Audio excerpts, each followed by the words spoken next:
Ser Podcast.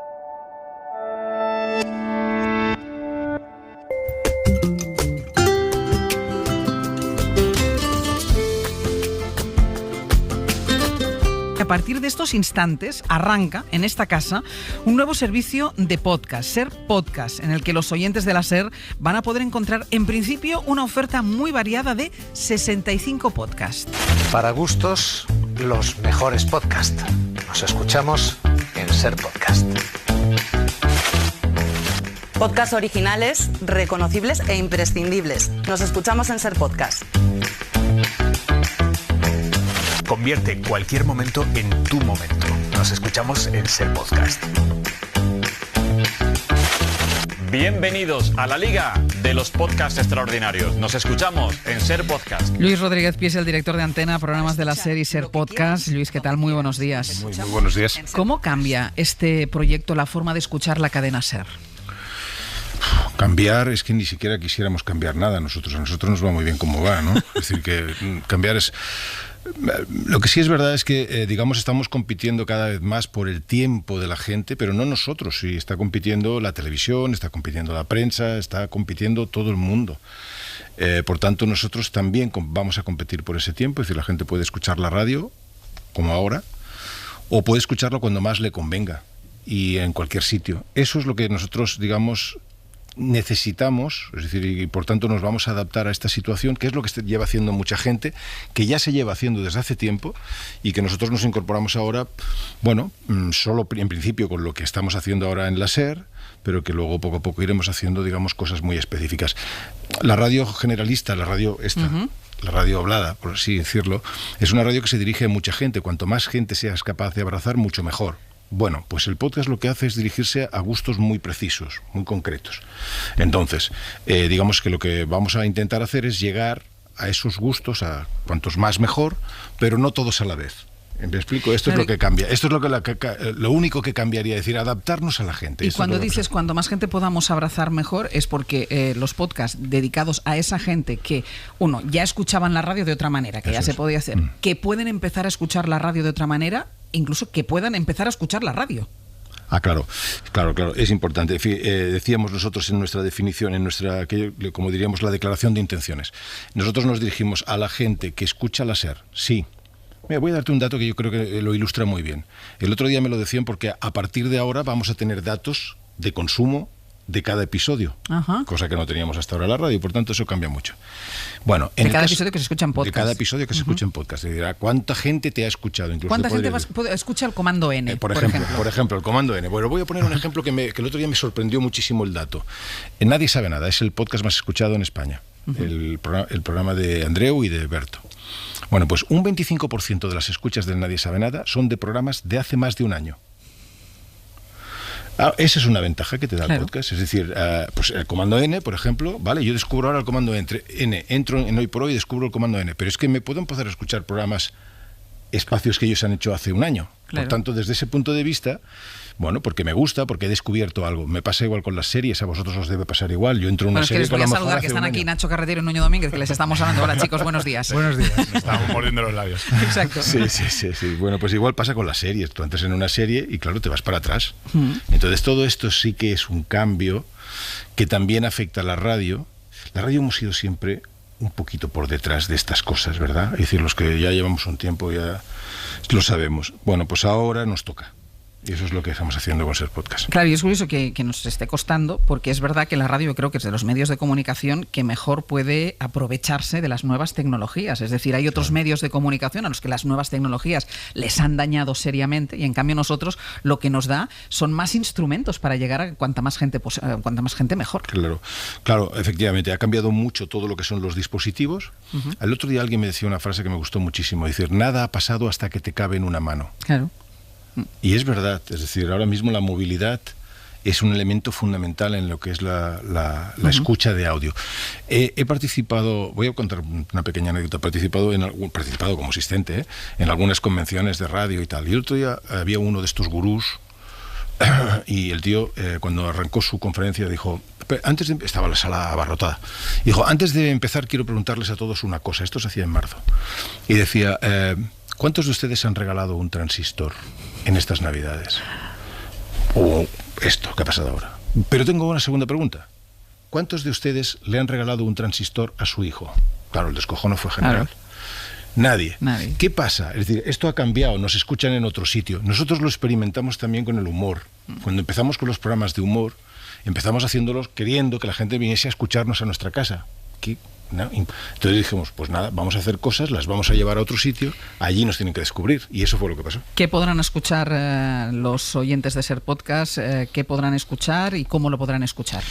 Lo pueden escuchar a través de, como decíamos antes, a través de cualquier dispositivo. Evidentemente nosotros tenemos nuestra aplicación, nuestra web, ahí esta es nuestra casa, pero hay más. Y por tanto, lo que se estaba diciendo ahora, pueden escucharlo en Spotify, pueden escucharlo en Apple, pueden escucharlo en Google. Y van a poder escucharlo por primera vez, y esto según Google es la primera experiencia que se va a hacer en Europa de una manera tan importante, se va a poder escuchar en YouTube. Escuchar, no ver. Es decir, YouTube se ha convertido ahora mismo en un gran competidor de Spotify en el consumo de podcast. Por tanto, queríamos estar ahí, ellos van a hacer un esfuerzo, en fin, les estamos dando contenido, por tanto están encantados, pero bueno, vamos a hacerlo progresivamente y tal. Por tanto, se puede consumir. ¿Qué se puede consumir? Lo mejor que se hace en esta casa, que hay muchísimo. Y entonces, esto es lo que en esta primera fase, pero como tal proyecto digital necesita un crecimiento, digamos, progresivo. Segundo año, nosotros empezaremos a hacer podcasts originales, solo para ser consumidos en podcast. Ahora se abren muchas posibilidades. Te has dicho antes, yo soy director de programas, recibo muchísimas ofertas. Para mí la desgracia es no tengo sitio.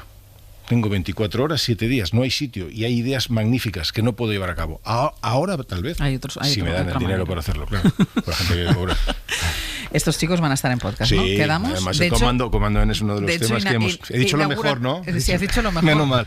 O sea, ahora les has metido una presión encima que vamos, ya no pueden estar relajados. ¿Esto empieza hoy? Empieza hoy y hasta que dure. Bueno, va a durar. Hasta que dure, que va a durar gustar. Muchísimo tiempo. Estoy seguro que a la gente le gustará y se acostumbrará. Luis Rodríguez Pi, muchísimas gracias. Gracias a vosotros. Vamos a hacer una pausa y vamos a escuchar a Nacho y a Nuño, nuestro Comando N, ahora también, desde hoy, en Ser Podcast.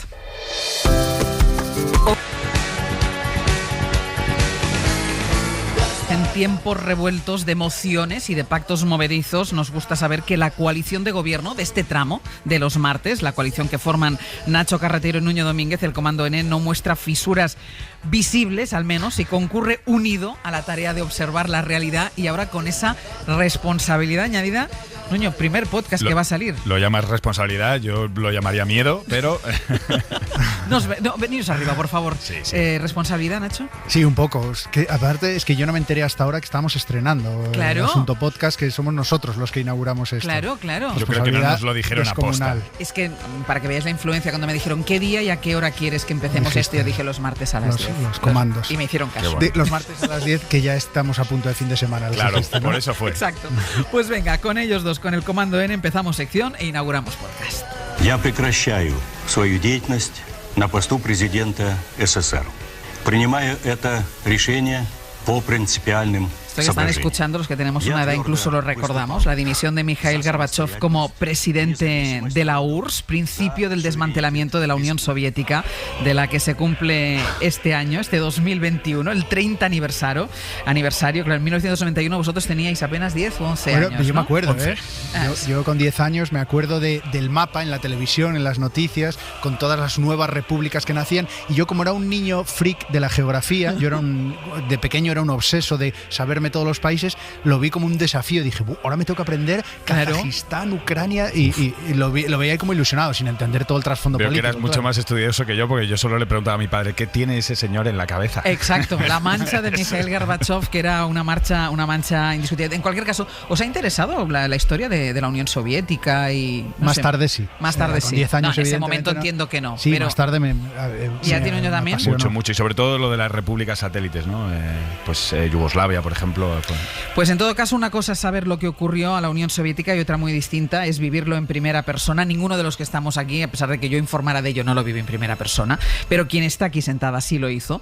Fue lo que sin pretenderlo le ocurrió a nuestra invitada y a Sara Gutiérrez. En el verano de 1991 se encontró con el desvanecimiento de un trozo de la historia ante sus propios ojos, ese mapa que iba cambiando y que veía Nacho, ella lo vio en primera persona. Algo que, si se piensa bien, teniendo en cuenta que nuestra protagonista fue a la URSS a estudiar oftalmología, bueno, tiene algo, yo creo, de justicia poética poder observarlo sobre el terreno. Toda aquella experiencia está registrada 3 décadas después en un libro, El último verano de la URSS, en una edición. Tengo que decir que la edición es muy bonita. Muy bonita, muy bonita. Con ilustraciones de Pedro Arjona. Sara Gutiérrez, ¿qué tal? Muy buenos días. Muy buenos días, con una presión añadida con esto de los podcasts, porque no me invitasteis el martes pasado. Aquí, pues no, te ha tocado. Hoy todo el mundo estamos bajo presión. No se avisan estas cosas. Hoy es un día también... Pero entiendo que eres fácilmente presionable, porque cuando has visto el libro aquí, no, casi que no quiero verlo. Cuando lo recibí no quise ni abrirlo. ¿Por qué? Si es una cosa fantástica. Bueno, a mí me da un poco de pudor o vergüenza, no sé.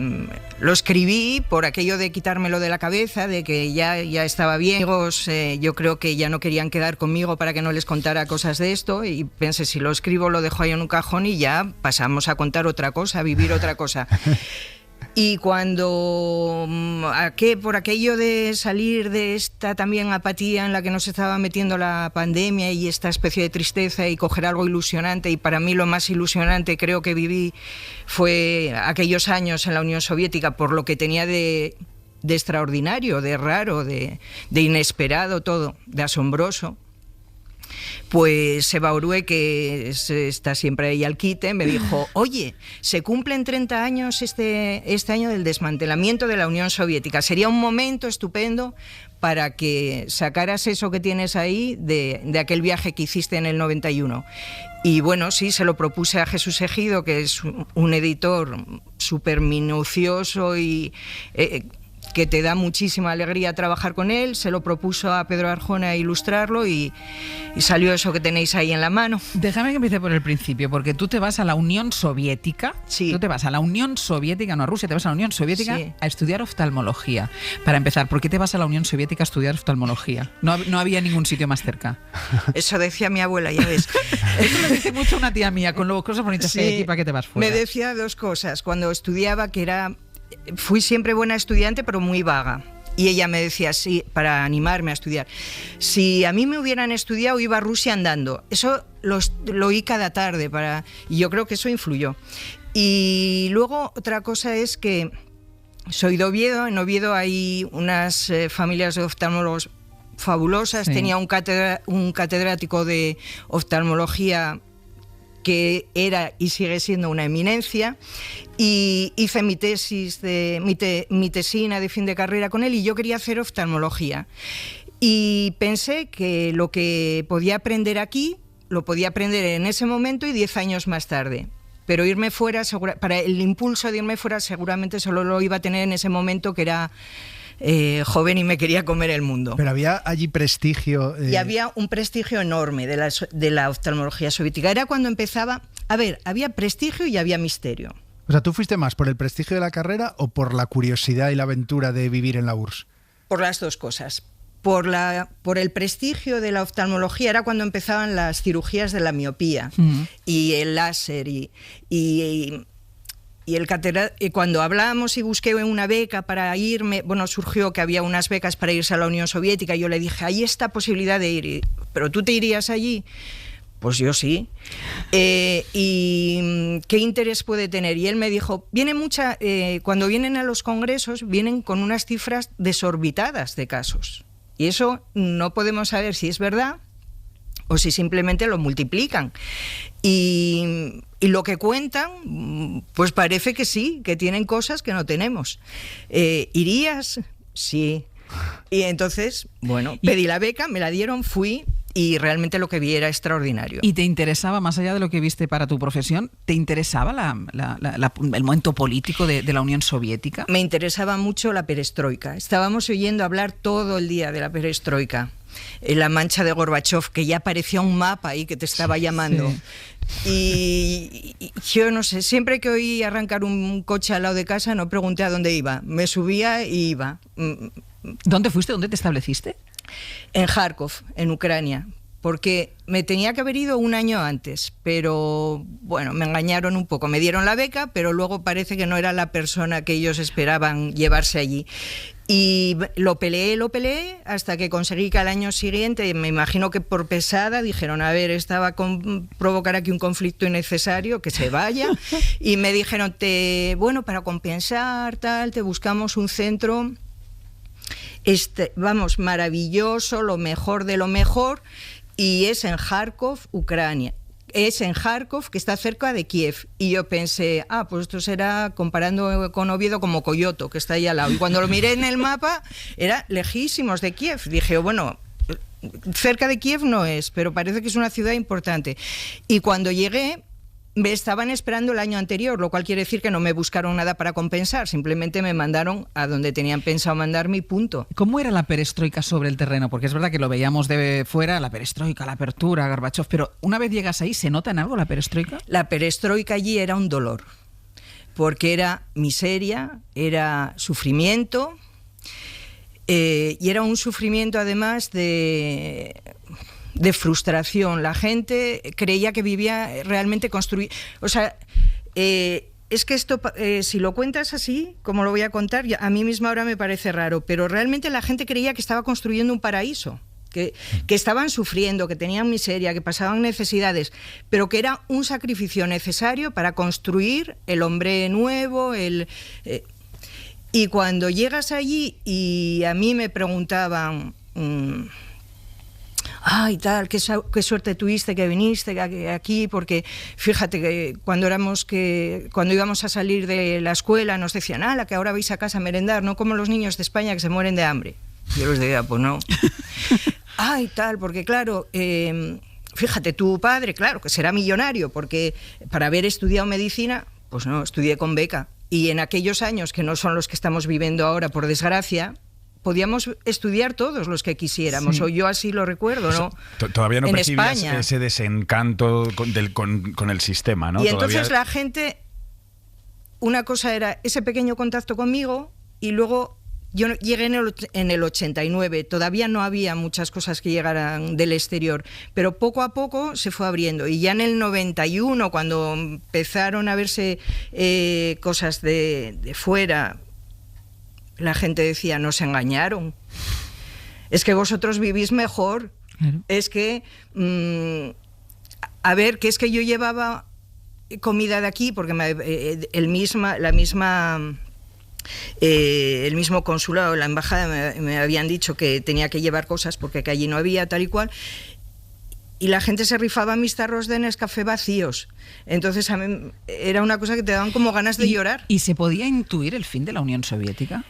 No, yo sinceramente veía que aquello se desplomaba, que el imperio soviético como tal dejaba de existir. Ahora, que las repúblicas se separaran, que la Unión Soviética reventaran, no. Yo lo que siempre pensé es que iban a volverse hacia un régimen más duro, que a Gorbachov se lo iban a cargar y que el régimen iba a volver a lo que realmente la gente quería. La gente no quería ver lo que pasaba en Occidente, porque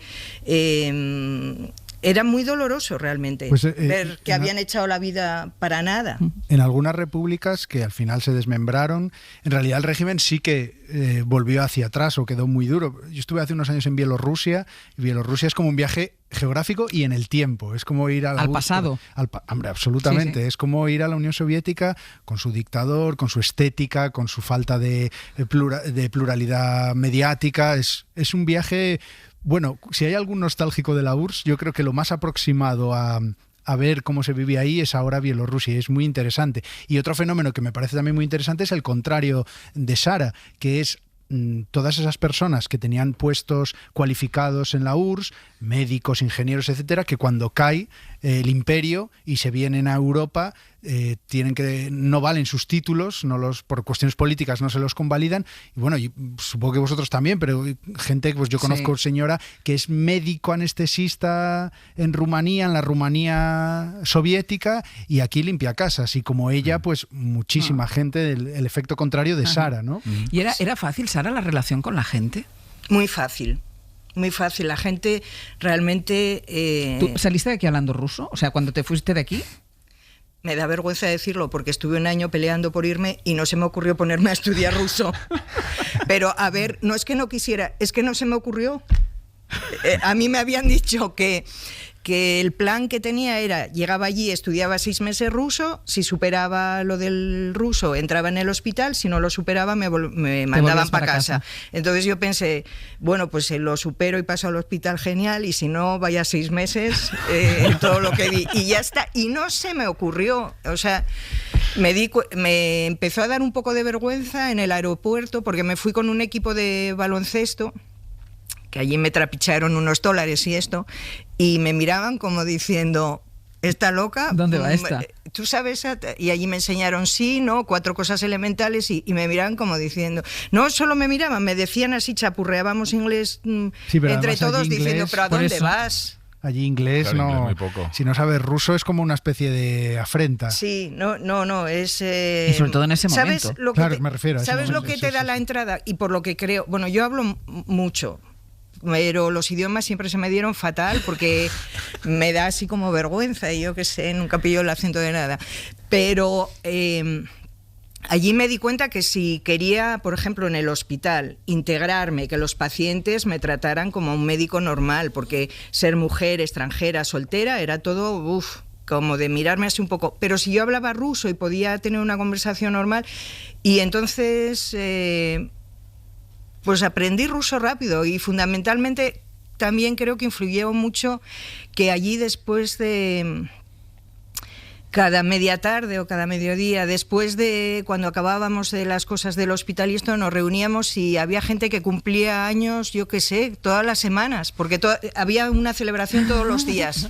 La gente sacaba lo que los pacientes le había ido dando durante el día, bombones, coñac, champán, y hacíamos ahí una fiesta. Y como la gente bebe toda a la vez y brindando, pues a base de brindis por la amistad de los pueblos, aprendí yo ruso con el vodka. En este libro, al final, tú decías al principio, esas historias que siempre he ido contando, al final es tu vivencia, ¿no? Es tu propia historia. Este libro es una cosa muy acotada de todo aquello, que es un viaje muy concreto. Un viaje que hice cuando supe que iba a tener 2 meses de vacaciones para venir a España, pensé, bueno, pues muy bien, pero... irme 2 meses a Oviedo y estando aquí una semana yo la puedo usar para algo, pero no podía viajar libremente, ¿no? Para ir a un sitio te tenían que invitar y bueno, eso ya, ¿cómo lo haces? Y no podía reservar habitación en un hotel, entonces pensé, como tenía la experiencia de viajar en trenes nocturnos de Moscú a Kharkov, de Kharkov a Kiev, pensé, bueno, pues en los trenes tengo que tener muy mala suerte para que me pidan la documentación. Y luego pensé lo siguiente, malo será que no haya un tren nocturno entre capitales de repúblicas. Digo yo que, a ver, esto estará... Y así cogí el mapa, pensé, calculé una semana, 7 tramos de tren. Para no tener que buscar hotel. ¿Qué te hubiera podido, o sea, si te pillan, ¿qué te hubiera pasado? Bueno, yo pensaba todo el tiempo que lo que me pasaría es que me mandarían a casa, que me iban a hacer. Me iban a fusilar o a mandarme a un gulag. No sé, yo no estaba allí, lo sabes tú mejor. Podría ocurrir, pero bueno, pero ya que estabas ahí había que intentarlo. No me preocupó nada. Pensé, a ver, me estoy jugando el que me manden a casa. Bueno, ya llevo aquí 2 años y medio, ya... o año y medio ya no va a pasar nada. Pues todo esto está escrito en este libro, se titula El último verano de la URSS, del mar Báltico al mar Negro en tren, y yo incorporo en trenes nocturnos para ir de capital en capital y no tener que alojarse en un hotel. Este subtítulo lo he puesto yo. Ella es Sara Gutiérrez y las ilustraciones, que de verdad, es que es muy muy bonito el libro. Las ilustraciones son de Pedro Arjona. Sara, muchísimas gracias, muchísima suerte y no te dé vergüenza ni te ponga nerviosa tu libro porque es una joya, es una preciosidad. Muchas gracias a vosotros Al revés, por traerme aquí. Estar orgullosa. Claro. Ay, qué podcast acabamos de montar. Un beso. Gracias.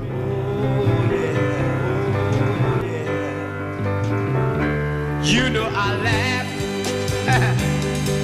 when he left, but now I know I've only hurt myself. Oh, Prince, bring your sweet love in.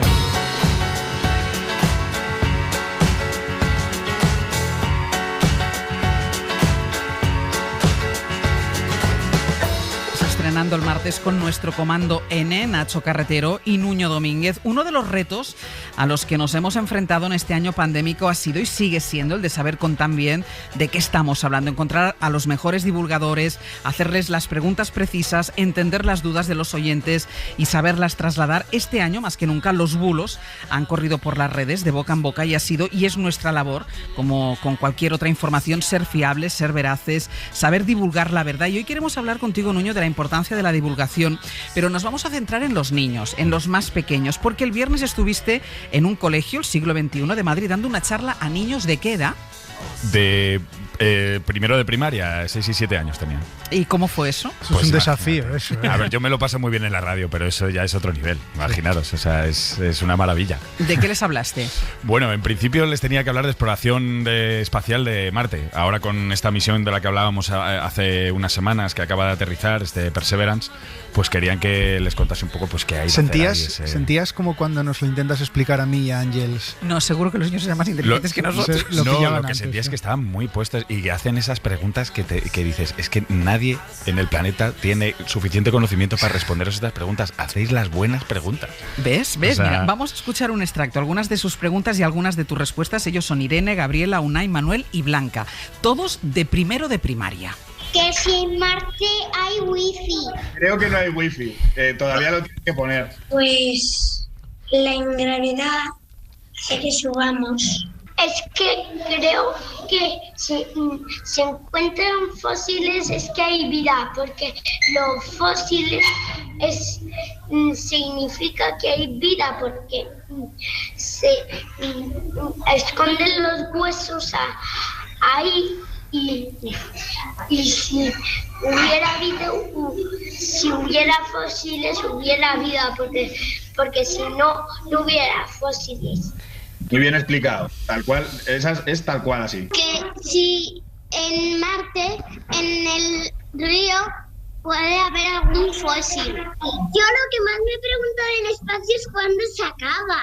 ¿Cómo te quedas? No, es que esa pregunta del espacio, ¿cuándo se acaba? Me recuerda a ti y a mí preguntando lo del agujero negro del otro día. Es la gran pregunta. Claro, el espacio, ¿cuándo se acaba? Otra niña preguntó que antes de que empezase a existir el universo, ¿qué había? Sí, claro, las preguntas metafísicas. Claro, pero son las preguntas que hay que hacer.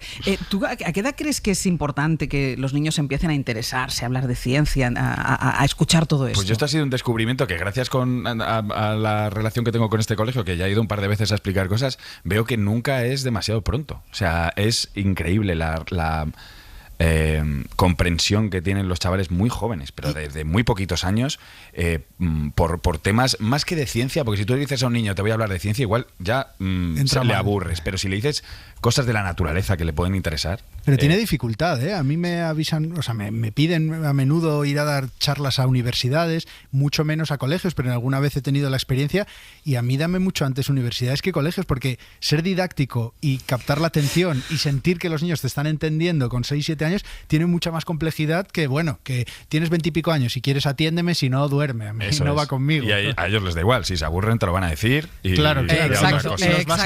Los niños y los borrachos son los que dicen la verdad. Hoy nos acompañan dos profesoras del centro en el que diste la charla, el Colegio Siglo XXI. Ellas son Laura Maldonado, que es profesora de infantil. Laura, ¿qué tal? Muy buenos días. Hola, buenos días. Y a Zahara García, profesora de secundaria. Muy buenos días. Hola, buenos días. Os hago la misma pregunta que le hacía a él. ¿Cuál pensáis que es la edad ya con la que se puede empezar a escuchar la divulgación de la ciencia?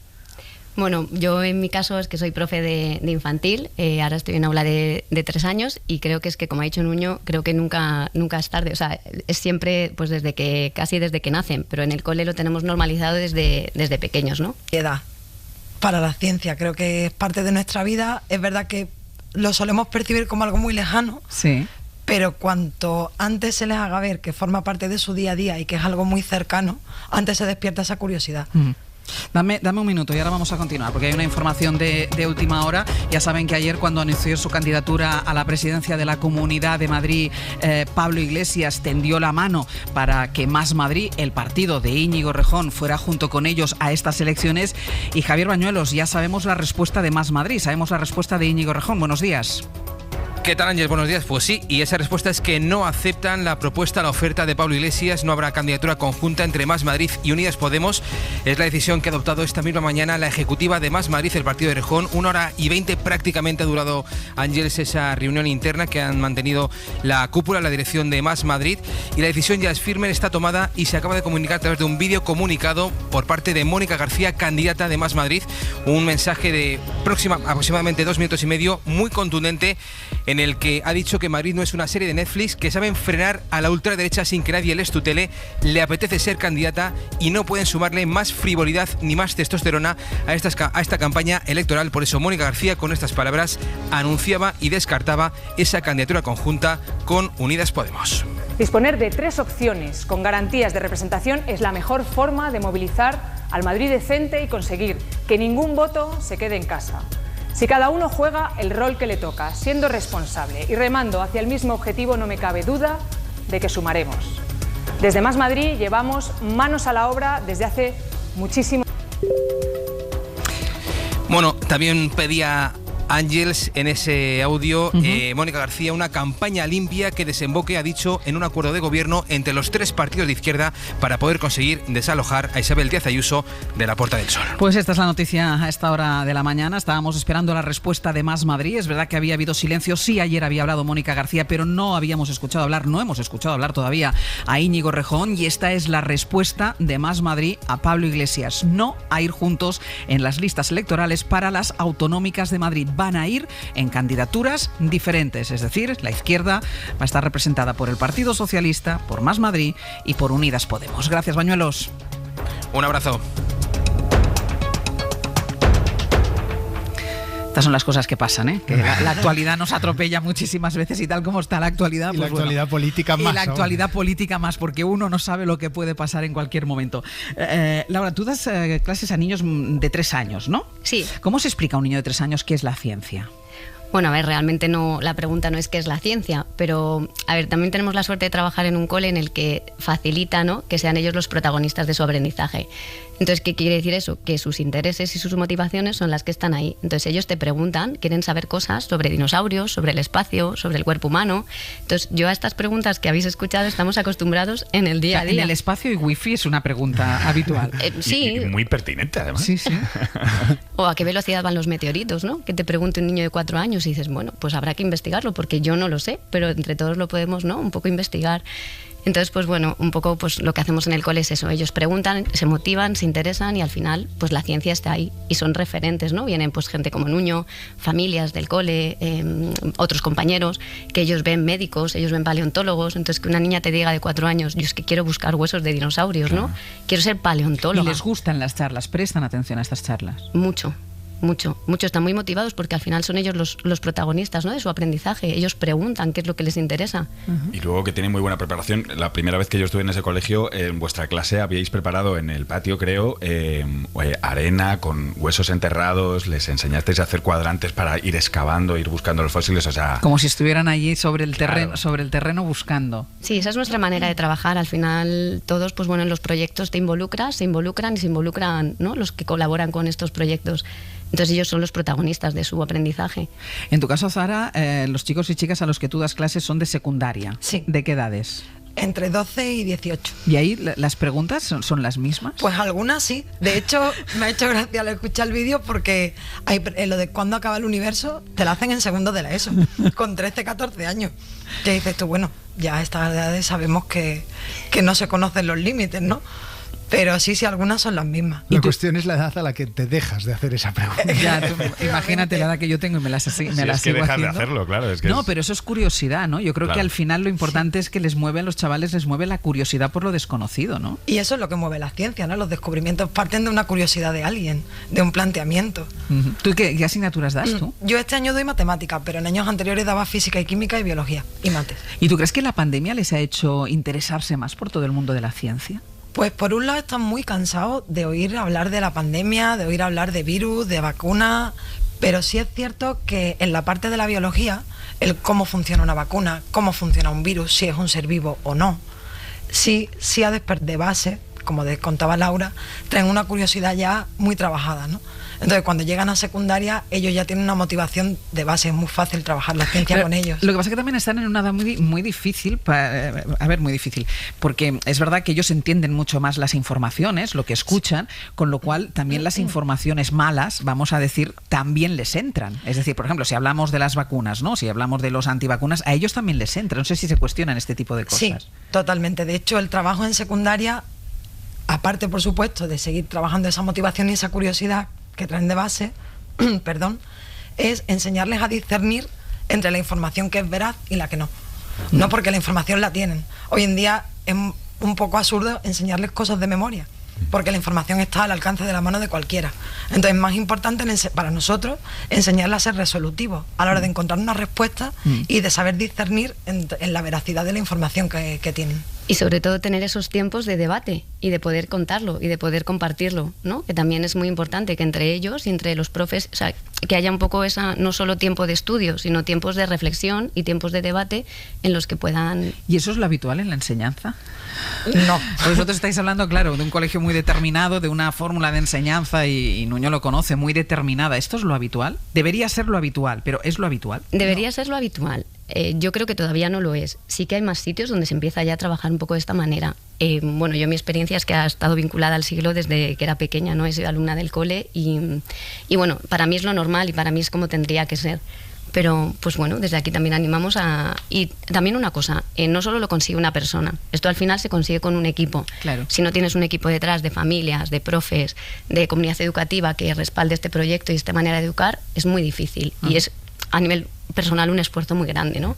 Entonces, pues bueno, toda esta comunidad que tenemos...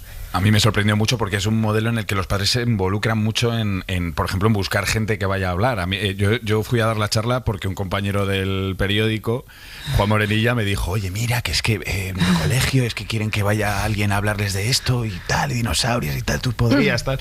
Y es una forma también de que los padres estén ahí metidos, ¿no? Zara. Pues a colación de lo que dice Nuño, claro, es cierto, la educación no parte del cole, parte de la familia. Digamos que si no remamos todos en la misma dirección, al niño le llegan mensajes contradictorios. Claro. Y algo que en este cole sí se pone mucho en valor es el trabajo conjunto de familia, de centros, incluso de entorno, ¿no? De barrio también, que se han hecho proyectos en el propio barrio, porque educa a la comunidad completa. No educa el cole. Y tenemos una imagen a lo mejor distorsionada de la infancia y de la adolescencia, pensando, esto es que les va a interesar, esto solo les interesan las pantallas, y esto... Totalmente. Eso no es así. No es así. Los adolescentes son personas, nos olvidamos muchas veces que siguen siendo niños aunque quieran ser adultos, y tienen esas carencias emocionales y necesidades emocionales también, y tienen curiosidad. Tienen mucha curiosidad por saber, por conocer. Creo que los encasillamos más los que no somos adolescentes que ellos mismos. Claro. Sí, solo una cosa, antes cuando has dicho lo de la ciencia, al final la ciencia es experimentar, ¿no? Manipular, tocar, investigar, hacer hipótesis, ensayo, error. Nos equivocamos, claro que sí. Te preguntan si los conejos ponen huevos, y si yo les digo que no, pues a lo mejor no están buscando ellos la respuesta, ¿no? Entonces al final un poco es una manera de aprender en la que te permite esa manipulación y esa experimentación. Yo quería preguntaros sobre algo que hablábamos hace unas semanas aquí, que es si veis una diferencia entre el interés por la ciencia de las niñas y los niños. Es decir, estábamos hablando de que hay pocas vocaciones en carreras técnicas, en ingenierías, en matemáticas. No sé si es vuestra experiencia, porque vosotros estáis en contacto con las nuevas generaciones. Ahí es un poco el espejo de lo que va a ser en el futuro, ¿no? Pues en el caso de los adolescentes varía con la edad. Cuando son más pequeños, menos adolescentes, que los niños entran más tarde de la adolescencia, ellos tienen más interés por la ciencia. Sin embargo, conforme crecen, las niñas han madurado más, los niños están todavía más adolescentes, y ellas son las que tienen más interés por la ciencia. O sea, yo diría que varía con la edad. Qué bueno. Sí, con los más pequeños no. Los más pequeños, los niños y las niñas están interesados en todo lo que sea experimentar, mezclar, manipular. Todas quieren ser paleontólogas, astronautas, exploradores, médicos, enfermeras. Pero claro, este tipo de experiencia me parece muy interesante porque al final uno también va formándose su idea de lo que quiere ser de mayor en función de lo que...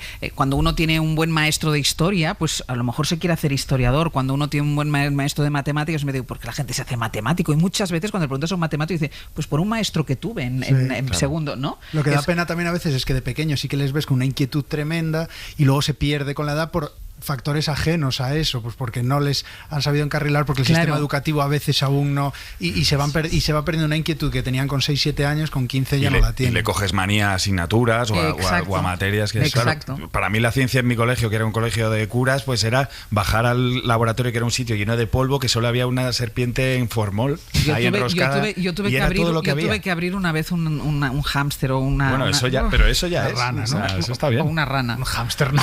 Una rana debía ser. Yo de todas maneras pienso que el interés por la ciencia se va perdiendo porque por todas las circunstancias que tienen, no por ellos mismos, sino el sistema educativo cierra mucho, va cerrando conforme crecen las puertas, va encasillando, va cerrando el temario, los tiempos, claro. Y nosotros tenemos que saber mantener viva esa curiosidad. Sí, lo único es darles referentes, ¿no? Las redes sociales y las redes de personas, ¿no? Que ellos ven los referentes y ven a Nuño, ¿no? Que ha venido a clase y que ha ido a buscar fósiles y que tiene ese interés por la ciencia, pues ellos al final ese referente pues es lo más importante. Pues muchísimas gracias a Zara y Laura, accidentado por la interrupción informativa. Pero lo sabíamos, gracias. Lo sabíamos. Estabais advertidas. Lo habíamos hablado. Estabais advertidas. Muchísimas gracias. A vosotros, un placer. Un placer. Hasta la semana que viene. Un beso. Saludo.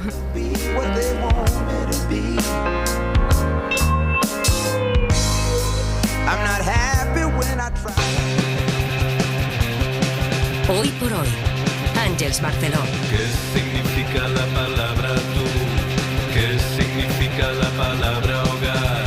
¿Qué significa la palabra ser? ¿Qué significa la palabra estar? ¿Qué significa que no sientes nada? ¿Han visto ustedes hace poco una película o una serie extranjeras? ¿La vieron en versión original, subtitulada, doblada al español? En España es muy común que las producciones cinematográficas, los documentales, las series estén doblados. El doblaje es muy frecuente en nuestro país, más que en otros.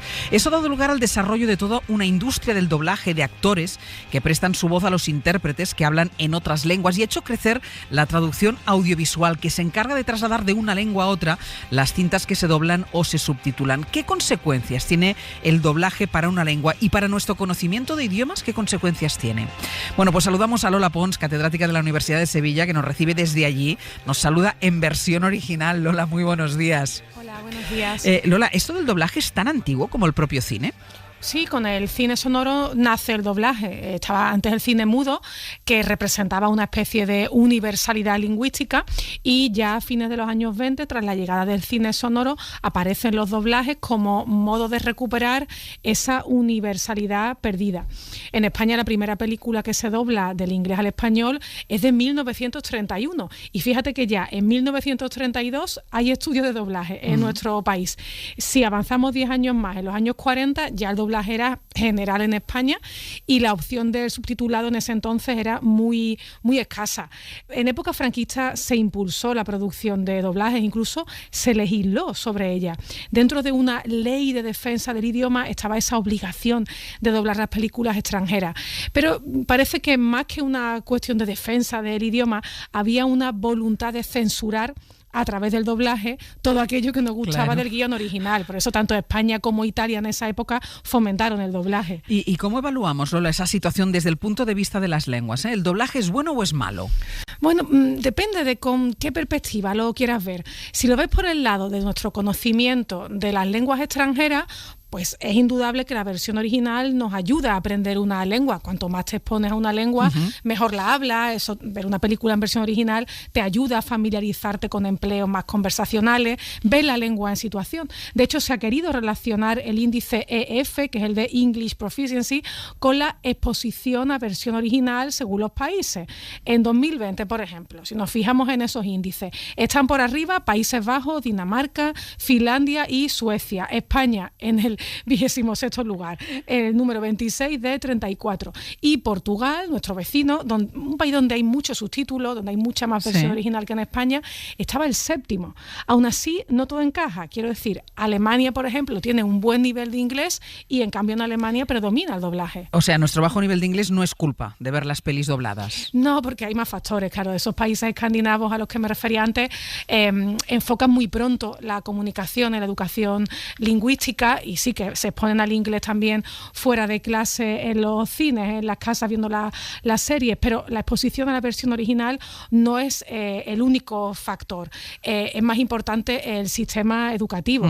Y por otra parte, no se puede olvidar que el cine no existe para que aprendamos idiomas. O sea, la responsabilidad de elevar nuestro nivel educativo en lenguas extranjeras pues estará en los colegios, pero no en el cine.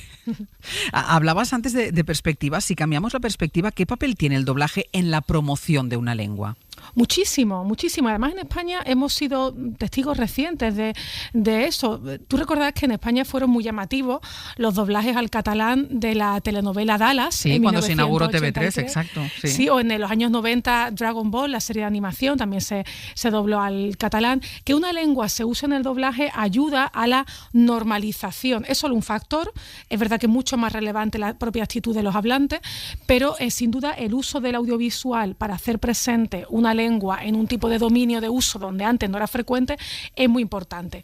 Por eso las lenguas que tienen menos hablantes o que se sienten en riesgo ante otras lenguas más globales promocionan, se agarran a lo audiovisual, porque eso ayuda a que la lengua se haga normal, o sea, se normalice su uso. ¿Y fuera de España se ha dado también este empleo, digamos, pedagógico del doblaje?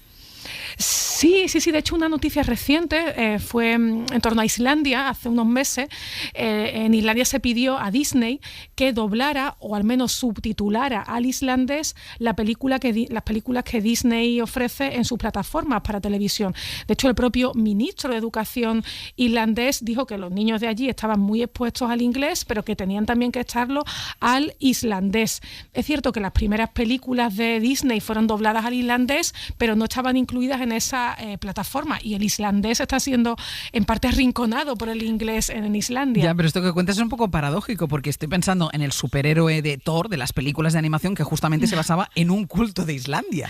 Es verdad, porque es verdad, Thor se describe en esas sagas islandesas, en las eras, pues nada, pues los niños islandeses no pueden escuchar a Thor en islandés, pero lo pueden escuchar en portugués de Brasil, si ellos quieren. Escucha esto, en Panorama para matar, una de las películas de James Bond, la última que interpretó Roger Moore, el malo es Max Zorin, que es un empresario que planea esta tremenda maldad que suena así doblada al español. Propongo que acabemos con el dominio del Valle de la Silicona y de ese modo controlar el mercado.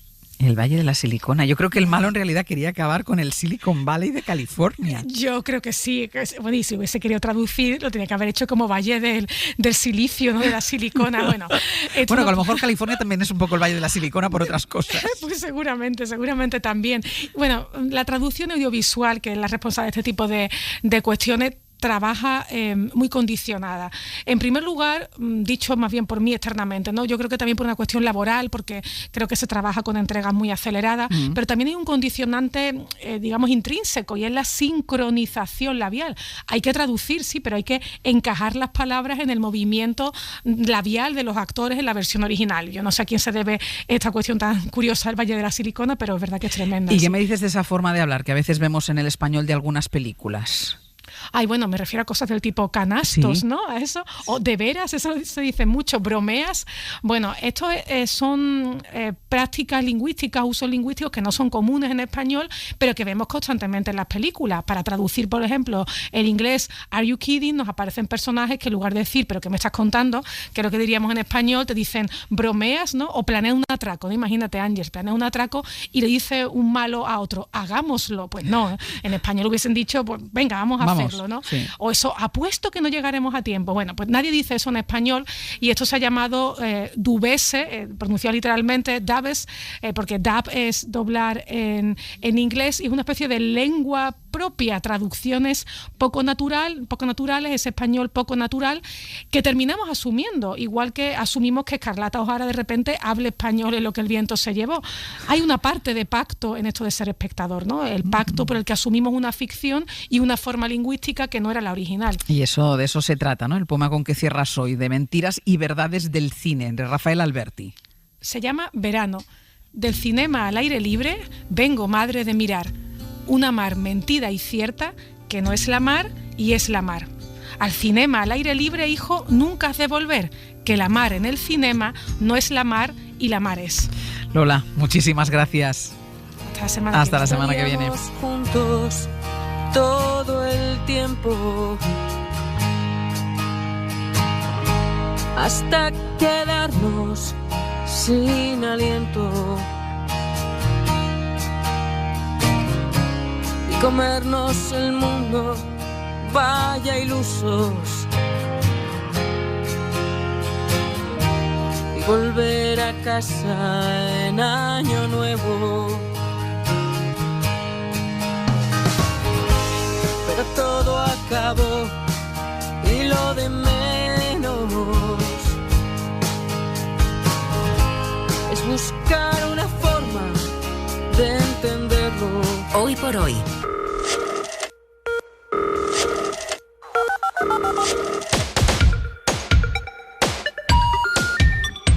The number you have reached has been disconnected. En un mundo en el que no abundan las certezas, saber que vamos a morir todos ha actuado siempre como el principal consuelo de tontos. Pero hay algunos listos que no se quieren consolar, sino que quieren vencer a la muerte y creen que esa victoria reside en la tecnología. Entre ellos nos encuentra Jaime García Cantero, tecnocolaborador de Hoy por Hoy, que está aquí en carne mortal. Jaime, ¿qué tal? ¿Cómo estás? Muy bien, Ángel. Para aclarar, lo primero, Jaime, cuando decimos que el mundo tecnológico se propone vencer a la muerte, no estamos hablando estrictamente de la medicina. No hablamos de medicina, o no solo de medicina, o al menos no la medicina como la entendemos, ¿no? Estos grandes tecnólogos, estos millonarios de Silicon Valley, entienden la muerte como un problema casi de ingeniería, que ellos pueden resolver, como una guerra que están luchando para tratar de retrasar la llegada de la muerte, y sobre todo de su muerte, porque yo creo que en estos proyectos hay algo de eso, ¿no? De gente con mucho dinero y cada vez con más tiempo, que trata de extender su vida, y luego ya veremos si la de los demás también en algún momento. Ellos se definen como transhumanistas. ¿Eso qué es? Bueno, el transhumanismo parte del concepto de que podemos superar lo que somos, ¿no? Que podemos vencer nuestro cuerpo, ir más allá y conseguir, mejorar nuestras prestaciones, vamos a decir, físicas en la vida, y también caminar hacia esa vida eterna, con dos vías fundamentales, ¿no? Por una, el combinar el hombre y la máquina, eso que sí, hemos hablado ya alguna vez de los cyborgs, los implantes, y introducir todo tipo de tecnología dentro de nuestro cuerpo, pero también, y esto a veces da más miedo, con ingeniería genética que fuera capaz de crear una raza, una especie mejorada. Como ves, todo suena bastante a ciencia ficción. Pero esto con la ciencia, ¿cómo se lleva? Pues esto con la ciencia se lleva regular, ¿no? Algunas veces mejor y otras veces peor. Es verdad que se están invirtiendo millones en todo esto y que posiblemente la esperanza de vida en el medio plazo aumente, como ha estado aumentando en los últimos años. Lo que no se lleva mal con la ciencia son estos mensajes que a veces escuchamos de que vamos a vivir 500 años o que es posible evitar la muerte. Para que te hagas una idea, Calico, que es la compañía de Google que se dedica a esto, se fundó en 2013. Ellos empezaron a investigar, no se sabe muy bien en qué, porque todos los proyectos son secretos, pero ya en 2014 había gente que se manifestaba en las puertas de Google con pancartas que decían inmortalidad ya. Este es el problema, ¿no? Que la inmortalidad ya no va a llegar. Vamos a incorporar a esta charla para hablar de transhumanismo a un invitado, es catedrático de Lógica y Filosofía de la Ciencia, decano de la Facultad de Filosofía de la UNED. Además ha escrito varias novelas de ciencia ficción y su último ensayo se titula Contraapocalípticos, ecologismo, animalismo, posthumanismo, y está publicado por Shackleton Books. Muchos de ustedes le conocerán como La Nada Nadea en Twitter, donde tiene una legión de seguidores, pero se llama Jesús Zamora Bonilla. Jesús, ¿qué tal? Muy buenos días. Hola, buenos días. El cuerpo humano, Jesús, tiene fecha de caducidad, como casi todos los organismos vivos. ¿Qué pretenden hacer con él los transhumanistas? Pues hay dos movimientos, digamos. que además no tienen mucho que ver uno con otro. Uno, digamos, está más ligado a la medicina, como decía Jaime, y es el intento de encontrar el botón, por así decir, que detenga el envejecimiento, ¿no? Esto, primero, presupone que existe tal botón, cosa que lo más seguro es que no exista, ¿no? Porque no hay nada en la medicina. Se habló hace un tiempo de los telómeros, que son estos bordes de los cromosomas, ¿no? Que según van acortándose nos acercan a la vejez, pero bueno, no parece que sea el único mecanismo. Entonces, bueno, alargar la vida retrasando el envejecimiento, digamos, es una medida razonable que no creo que nos conduzca a la inmortalidad, pero bueno, si nos alarga la vida en buen estado unas decenas de años, ya estaría bastante bien, ¿no? Y luego está otra cuestión que no tiene nada que ver con la medicina, que es esta idea de que podemos prescindir del cuerpo, que nuestro cuerpo es una especie de limitación porque caduca, enferma, etcétera, etcétera, pero nuestra mente, al fin y al cabo, estaría formada por pura información contenida en nuestro cerebro, y si conseguimos descargar esa información, pues como nos bajamos una canción o una película de Netflix, ¿no? Y la conseguimos implementar como si fuese un programa en un ordenador, pues nosotros estaríamos vivos, esa mente, en un ordenador. Pero eso es otra cosa. O sea, eso no es estar vivo, porque el cuerpo, o sea, la mente es muy importante para estar vivo, pero el cuerpo también. Claro. Hay ciertos placeres que solo puedes sentir con el cuerpo. Eso, ¿no? Comentábamos antes, una película de Woody Allen, El Dormilón, ¿no? Que le van a reconfigurar el cerebro, algo así. Y dice, no, el cerebro no, es mi segundo órgano favorito. Claro. No, pues esto sería una cosa parecida. ¿Qué pasa con el resto de nuestro cuerpo? Sí, yo creo que es diferenciar entre lo que es vivir para siempre y ese simulacro artificial, ¿no? Que es algo que se parece mucho a nosotros, que reside en un ordenador y que prescinde de cuerpo, ¿no? Entonces, diferenciar lo que es la vida eterna, como la entendíamos hasta ahora, de esto que nos venden en Silicon Valley, que es bastante diferente, ¿no? Claro, y la diferencia, Jesús, entre el transhumanismo del que estábamos hablando, del posthumanismo, al que te refieres tú en el título del libro. Bueno, no es que haya una diferencia radical, digamos, son los dos términos muy parecidos, claro, no solo etimológicamente, sino que muchas veces se usan casi como sinónimos, ¿no? Y a veces se llama posthumanismo a lo mismo que transhumanismo, a veces se quiere distinguir. Si hay una diferencia, digamos, aparente, principal, es que los que se autodenominan transhumanistas suelen ser, digamos, muy tecnófilos. Son gente que quiere utilizar la tecnología y son forofos de la ciencia, por así decir, para mejorar la vida humana o trascender la vida humana. Y los posthumanistas, en cambio, pues son, digamos, una versión actualizada del postmodernismo que estuvo muy de moda en los años 80, 90, que lo que quieren es no transformar el ser humano, sino que reconozcamos que la idea del ser humano típica de la modernidad, de la ilustración, pues no es válida, y ahora lo que tenemos que hacer es reconocer la diversidad de tipos de sujetos, etcétera, etcétera. Para que algunos de los oyentes se hagan una idea de los que estamos hablando, si han visto la serie Years and Years, que decían que era una distopía, aunque yo creo que está más próxima a la realidad que la propia realidad, o sea, yo creo que ha quedado ya superada esa serie, pero sí que hay un capítulo, yo creo que es el último, que sí habla de esto que estamos hablando ahora aquí. Cuando era una niña, me moría por descargarme algún día. Soñaba con esto, meter mi conciencia en una máquina. Pero la tía Edith ha sido la primera.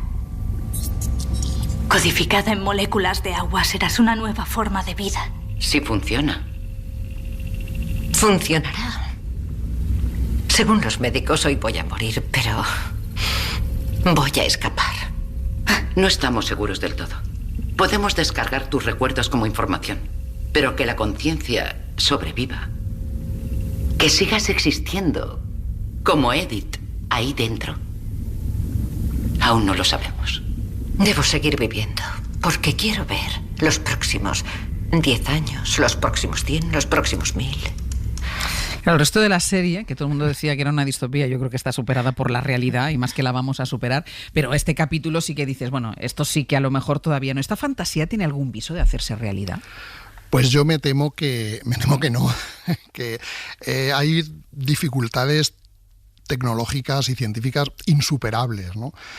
Primero, si alguna vez se consigue, no será con tecnologías que estén al alcance de la sociedad actual, porque pensemos que en el cerebro hay 100.000 millones de neuronas, cada una de ellas con miles y miles de conexiones entre ellas, y entonces habría que rastrear una por una todas las conexiones del cerebro para ver qué es lo que están haciendo. almacenarlo en algún sitio y además encontrar el programa que permita, digamos, hacer correr esa información como si fuera un programa para que no esté simplemente metido como las palabras en un libro, sino que esté funcionando, ¿no? Y en realidad no tenemos ni idea de cómo funcionar eso. Eso es algo parecido a imaginaros que encontramos una grabación sonora de una conversación de hace 10.000 años. Bueno, pues tenemos toda la información de lo que decían entonces, pero no sabemos el idioma que hablaban, entonces no entendemos absolutamente nada. Pues en este caso, igual, aunque tuviéramos toda la información del cerebro grabada en un sitio, no sabríamos qué hacer con ello para darle vida, con lo cual es algo muy, muy, muy implausible desde mi punto de vista. ¿Y hay un perfil de personas que quieran esto? O sea, estamos hablando de un determinado perfil, hablabas tú de los creadores de Google, ¿un determinado perfil? Bueno, hay gente para todo. Bueno, sí, y ayer decíamos nosotros que todo el mundo tiene una pedrada, o sea que... Sí. Sí, desde luego. Digamos que aquí se unen dos cosas. Uno es este forofismo por la ciencia que impregna el transhumanismo, pero luego también hay por dentro un subfondo religioso, ¿no? Esto en el fondo es más una creencia religiosa que una creencia científica, ¿no? Y entonces conduce a todo tipo de fanatismos y atrae, yo creo, a gente que a lo mejor hace 20, 50 años estaría atraída por los Hare Krishna y cosas así. ¿Sería más modelo ¿no? secta? Yo creo que sí. También hay una diferencia muy, muy importante, que no es que tenga mucho que ver con esto, pero yo creo que es importante entre los transhumanistas y los posthumanistas, es que la mayoría de las figuras importantes del transhumanismo son hombres, y en cambio la mayoría de las figuras importantes del posthumanismo son mujeres. Hay esa diferencia. Entonces las posthumanistas reniegan mucho de todo lo que suene a tecnología, ¿no?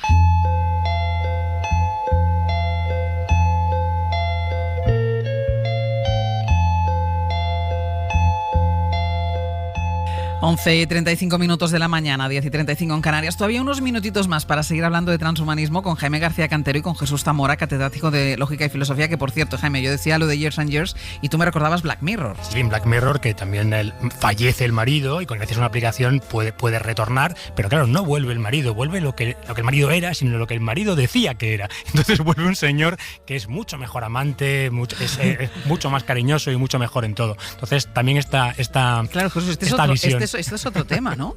El que vuelva a uno que es diferente, que es mejor, ¿no? Digo que este es otro tema. Bueno, siempre que sea mejor, algo habremos ganado. La cuestión es si es él o es un simulacro él, ¿no? ¿Qué implicaciones sociales y económicas podría tener algo así? Porque al final solo los ricos podrían vivir para siempre, ¿no? Quien tuviera medios. Bueno, en caso de que se consiguiera, yo insisto en que no creo que la medicina pueda conseguir que vivamos para siempre, pero vamos, si nos alarga la vida unas decenas de años estaría muy bien. Supongamos que llegamos a vivir con buena calidad de vida, ¿eh? Eso sí, que vivamos jóvenes 100 años y otros 100 años maduros, y pues no, eso ya no estaría mal, ¿no? En una de mis novelas, Errares de Ángeles, precisamente hay una parte que ocurre 6.000 años, dentro de 6.000 años, y allí pues la gente vive 300, 400 años. Y, hombre, al principio, desde luego, como casi todo, sería algo para ricos, pero eso ha pasado con todos los avances de la medicina prácticamente, ¿no? Han empezado, y mismamente, pues ahora tenemos la polémica sobre las vacunas, sobre si nos las ponemos los países ricos o se las dejamos a los países pobres en primer lugar. Así que en este caso es lógico que al principio fuesen los ricos, pero a la larga me imagino que se iría extendiendo, ¿no? Pero incluso aunque fuera algo relativamente universal, pues causaría bastantes problemas morales, porque imaginémonos que uno vive 300, 400 años, pues no podría tener por ejemplo, un hijo cada 10 años, porque entonces se superpoblaría. Entonces la sociedad tendría que restringir drásticamente quién se puede reproducir, cuándo, etcétera. Bueno, y la edad de jubilación. Bueno, ya la jubilación. No, claro, digo, porque si todos, claro, si vivimos 400 años y estamos trabajando todos hasta los 350, claro, ¿Quién podría trabajar? Y no había trabajo para todos, evidentemente. Qué aburrimiento, ¿no? También tanto tiempo. Pues claro, en un mundo en el que los datos adivinan todo, saben lo que va a venir y en el que vas a vivir 400 años sabiendo lo que vas a vivir, no parece muy atractiva la oferta, luego, ¿no? Es muy aburrido. Y claro, y están los transhumanistas dándole vueltas a esto, pum, y estalla la pandemia, ¿no? Y nos pone a todos de patas para arriba que una de las prioridades de la pandemia es sobrevivir. Para muchísima gente ha sido sobrevivir, y lo hemos visto con los datos de fallecidos que cada día decimos. ¿Ha trastocado los planes de los transhumanistas la pandemia? Están más callados, yo creo. La verdad es que hay muchos discursos que hace poco más de un año pues era de lo que estaba hablando todo el mundo y de repente todo se paró, ¿no? Yo creo que en este aspecto pues les ha traído un poquito más a la realidad. También, por ejemplo, el ecologismo, ¿no?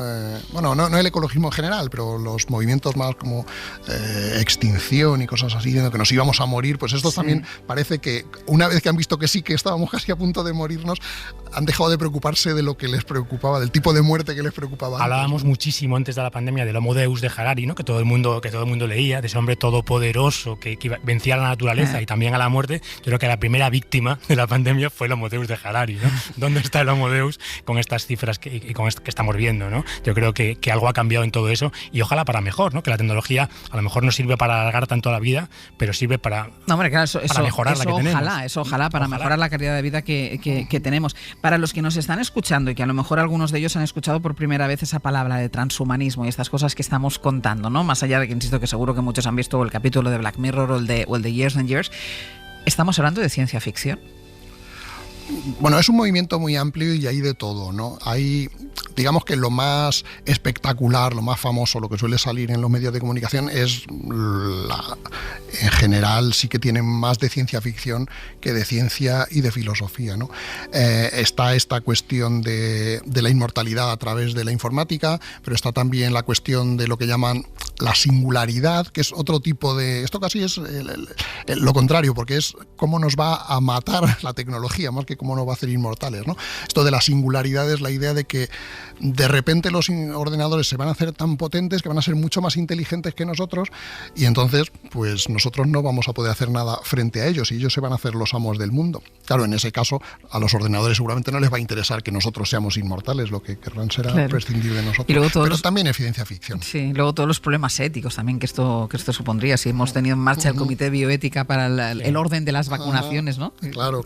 Yo suelo decir que ahora se preocupa mucho la gente por la cuestión de si los robots tienen derechos, qué derechos hay que conceder a los ordenadores, a las máquinas, pero quizá el problema grande sea cuando los ordenadores se empiecen a preguntar si nosotros tenemos derechos.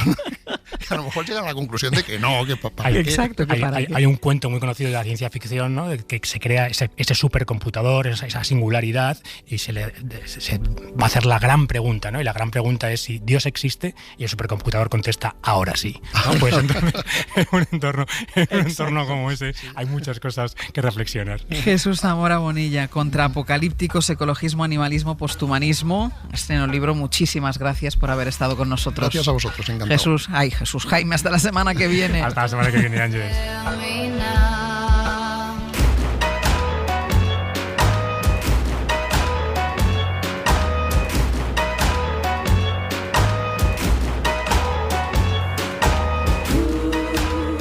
Llega el momento de soltarnos un botón de la chaqueta o de la camisa. Vamos a relajarnos un poquitito en la silla y mirar un poco más allá a lo lejos, porque hasta las 12 de la mañana vamos a conocer a alguien como lo haríamos fuera del estudio, con una charla improvisada en la que descubriremos quién es, qué hace, de dónde viene y por dónde se quiere perder, porque al final es en las salas de espera, en los mercados o en las estaciones o en las paradas de autobús, en el kiosco del barrio o en la cafetería en la que siempre nos refugiamos. Al final es allí donde se encuentran las grandes historias. Esto es Usted no sabe con quién está hablando.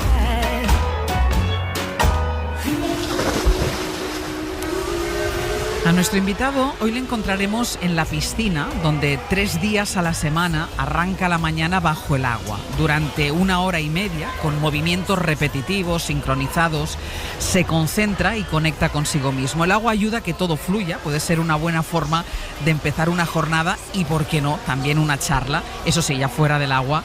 Pablo Cimadevila, ¿qué tal? Muy buenos días. Hola, buenos días, Ángeles. Que no vas todos los días a nadar, ¿verdad, Pablo? ¿Qué días nadas? Pues nado, en este caso los lunes, los miércoles y los viernes. Hoy he venido a nadar porque ayer no pude, que tenía trabajo, pero sí, ahora mismo he bajado un poco bastante el ritmo de entrenamientos y es más mantenimiento y placer. ¿Qué te ayuda a mantener el meterte en la piscina? Bueno, la piscina para mí es una manera de entrar en un mundo que para mí es libertad, es lo que he hecho durante más de 20 años de mi vida y entonces pues me ayuda a concentrarme, estamos solo el agua y yo, y me ayuda a estar enfocado en las ideas que quiero crear, los siguientes proyectos, y me ayuda a estar en mi mundo bajo el agua. ¿Desde cuándo nadas? Pues nado desde los...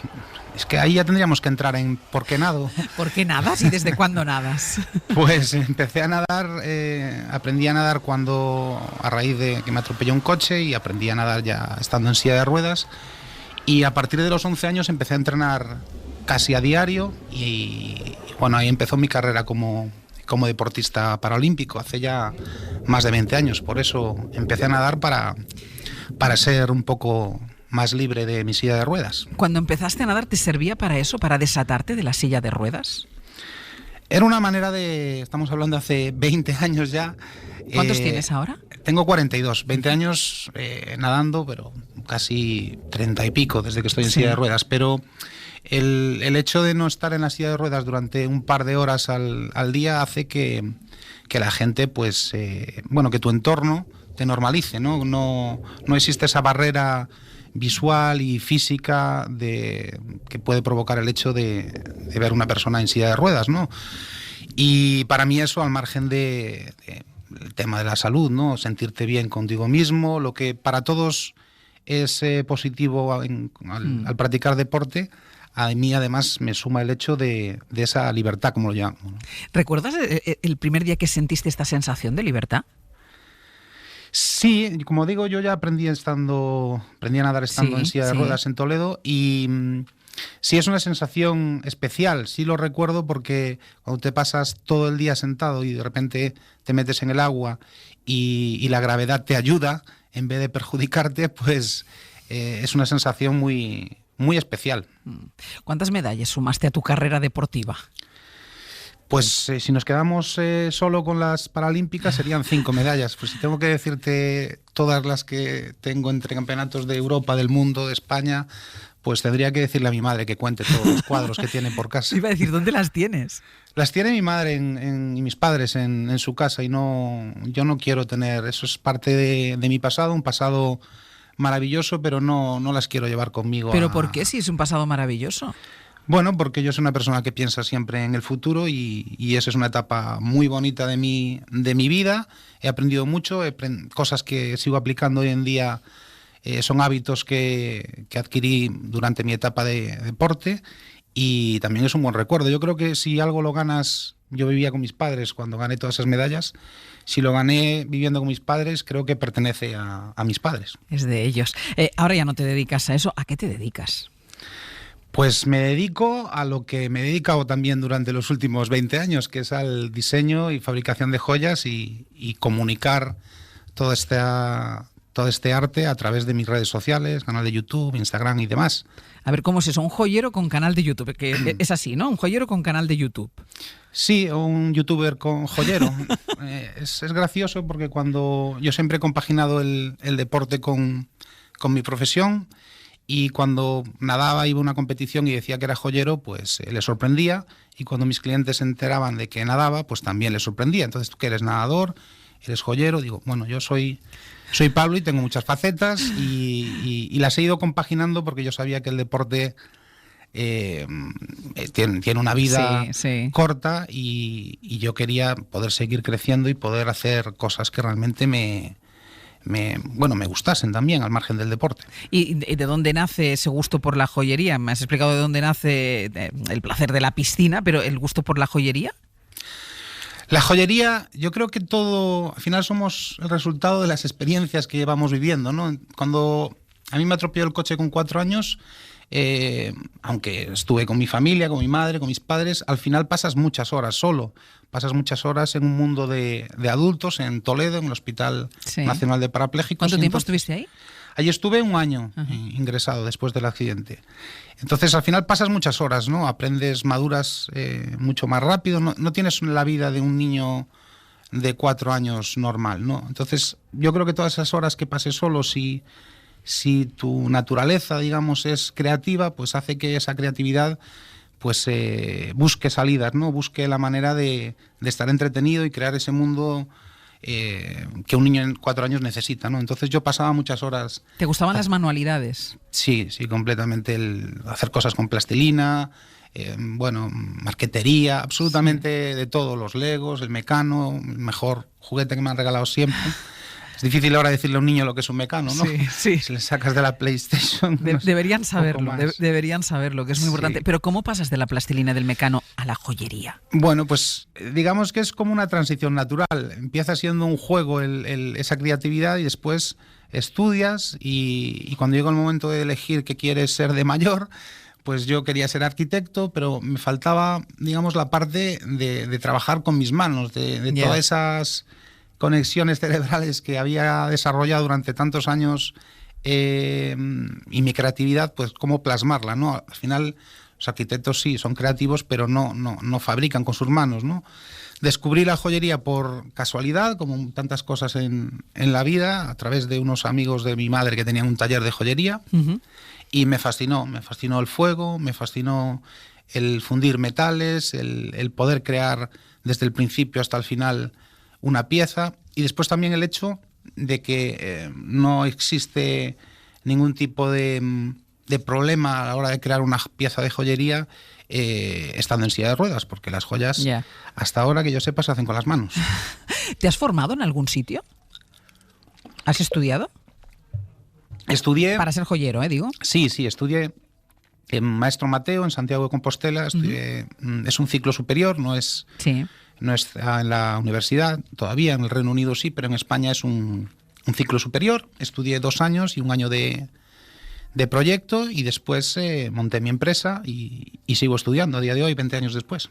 Mira, decía que tú eras un joyero con YouTube o un youtuber que era joyero. Mira, tú muestras tu trabajo así en ese canal de YouTube.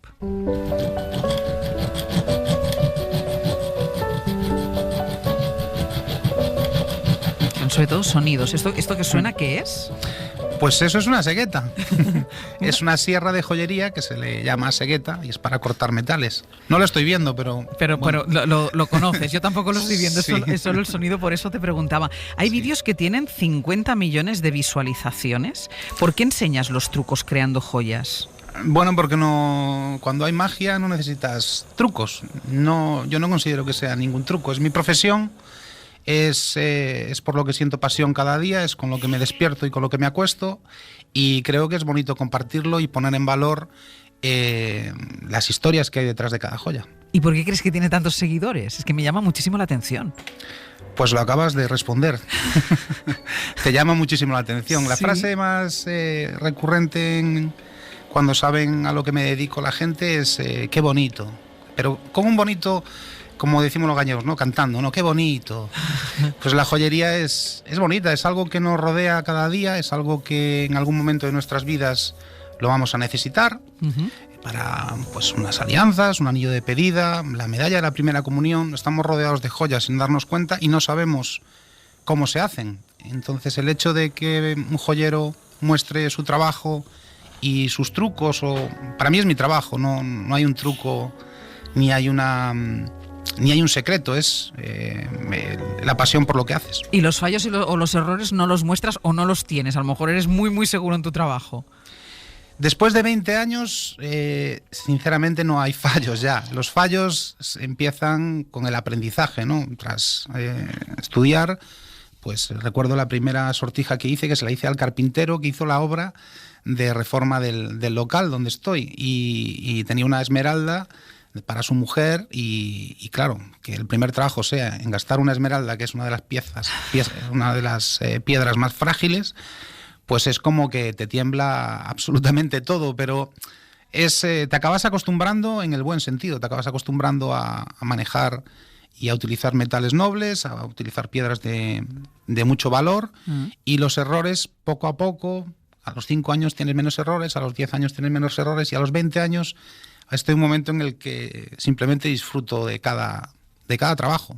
Y te pones retos constantemente, lo digo porque los vídeos que más éxito tienen son los que conviertes una tuerca en un anillo con un diamante o bañas en oro unos auriculares de móvil. ¿Te gusta retarte a ti mismo?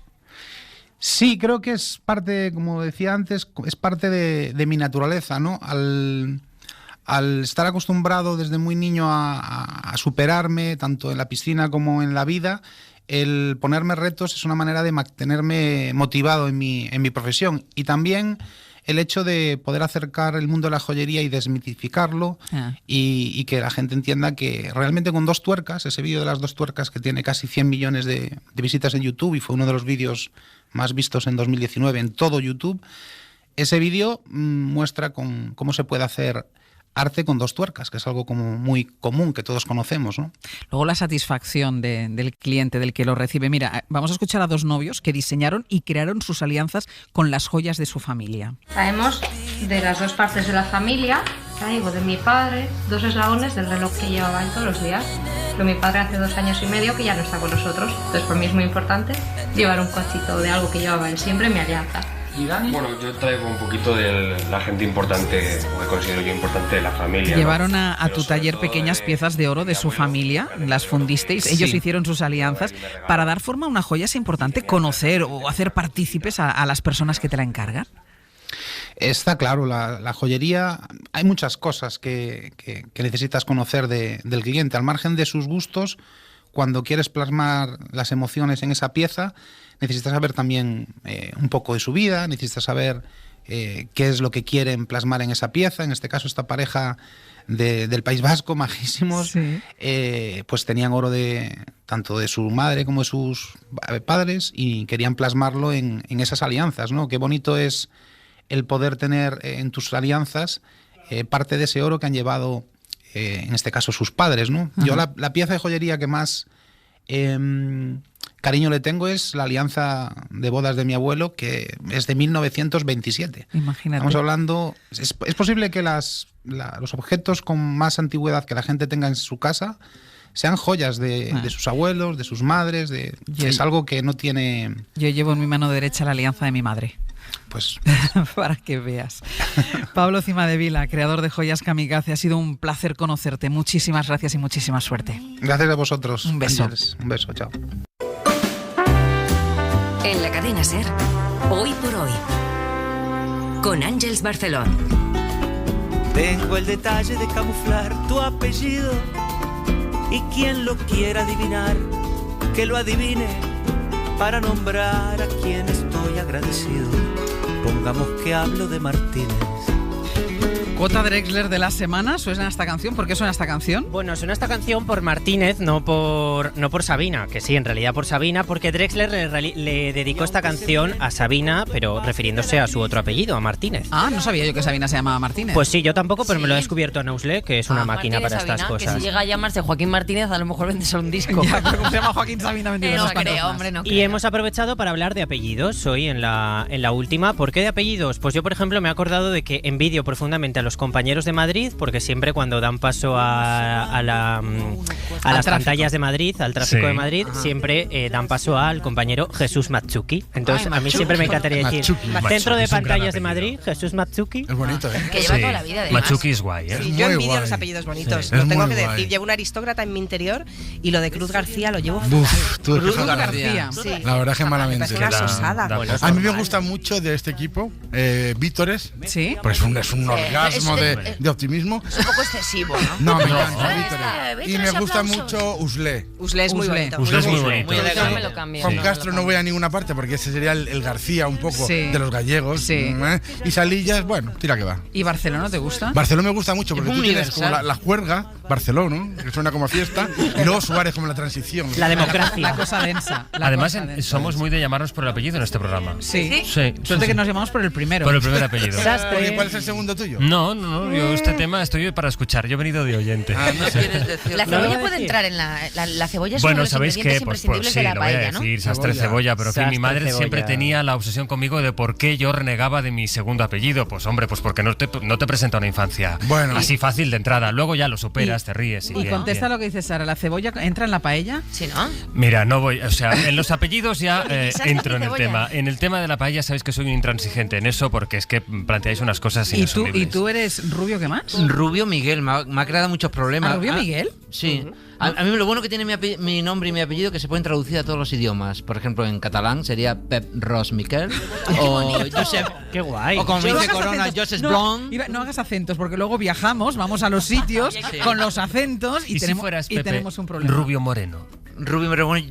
Ojo, yo tengo una prima de apellido Rubio que tuvo un novio que mi tío estaba pasándolo fatal, que se llamaba Miguel Conejo.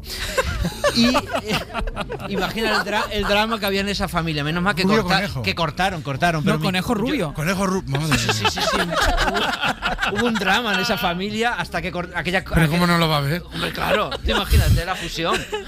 Oye, ¿y tu Bayo, perdona? Chiquitun dan, tuquiticutun dan. Bayo está bien. Por eso, porque no somos familiares, porque Chimo Bayo era siempre... Pero tu Bayo, ¿qué más? Rodríguez. Bayo Rodríguez. Pero Bayo mola, por casa lo mío. Bayo mola. Y Cebolla no está tan mal porque no se me ocurre tampoco ninguna rima.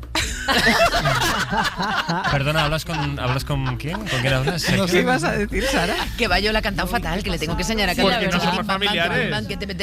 Oye, una pregunta. ¿Esta sección va al podcast también? No, hombre, no es podcast. ¿Qué ha pasado ahí? ¿Qué ha pasado? Ahora esto hay que solucionarlo. No estamos dentro de la realeza. Este episodio con de Ana hoy Alonso y no se con sube. Robert. Este episodio de hoy no se sube. Esta sección, que yo creo que va a ser de las más demandadas en el podcast, hay que subirla al podcast. Hoy sería con el titular. A partir de mañana. A partir de mañana. Si fuera podcast, tendría el titular. Hay alguien que se apellida Cebolla. Y la gente clica. Clickbait. Ay. Me cambió la vida entera. Creo que sabes que el regalo que me hiciste me cambió la vida entera. Hoy por hoy. There are places I remember all my life, though some have changed.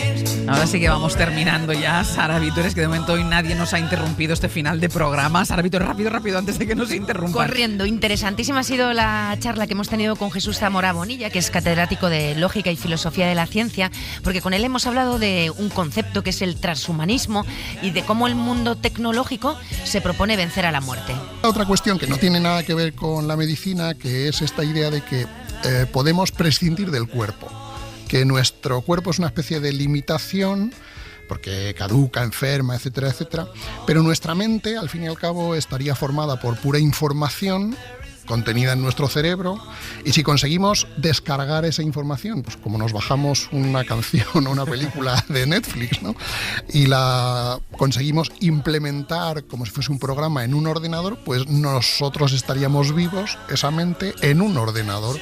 Prescindir del cuerpo. Bueno, qué fuerte la cosa, ¿eh? Imagínate, sabes, de que tú tuvieras que prescindir de tu cuerpo. Oye, pues yo estoy muy orgulloso de mi cuerpo. Echarlo a la apellido. Bueno, no, por eso estaba pensando, Zamora Bonilla también es muy buenos buen apellidos. apellido, sí, además mantiene los dos. Y además es como de árbitro. ¿Quién pita hoy? Sí, Zamora Bonilla. Eso sí, es muy de árbitro. Qué bueno. Brian, ¿a qué apellido le pasamos hoy los papeles? Bueno, si yo os digo el Bierzo, seguramente os acordaréis de Pablo Moral. Totalmente. Claro. Pero os tiene que venir a la mente también el gran Fernando Tascón. Buen apellido. Tascón está bien. Para hacer programa. Está a puntito de ponerse al frente del Hoy por Hoy Bierzo y la Ciana, así que a tope pues con Fernando Tascón. Es verdad que hay nombres que son como muy radiofónicos. Uno sabe si va a presentar el Tascón. programa o va a estar un poquito detrás por el apellido. Hay muchos tascones, ¿no? Pero Tascón. ¿Quién hace el pro? Tascón. Qué fuerte. Pues Tascón, todo tuyo, que nosotros lo vamos a dejar. Volvemos mañana a partir de las 6. Les esperamos. Pongan el despertador. I love you more.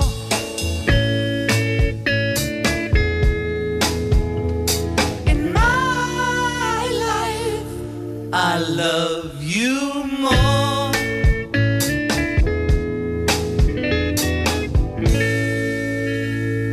Hoy por hoy. Àngels Barceló.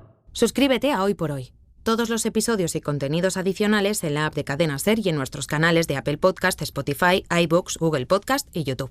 Escúchanos en directo en la SER de lunes a viernes a las 6 de la mañana. Cadena SER. La radio.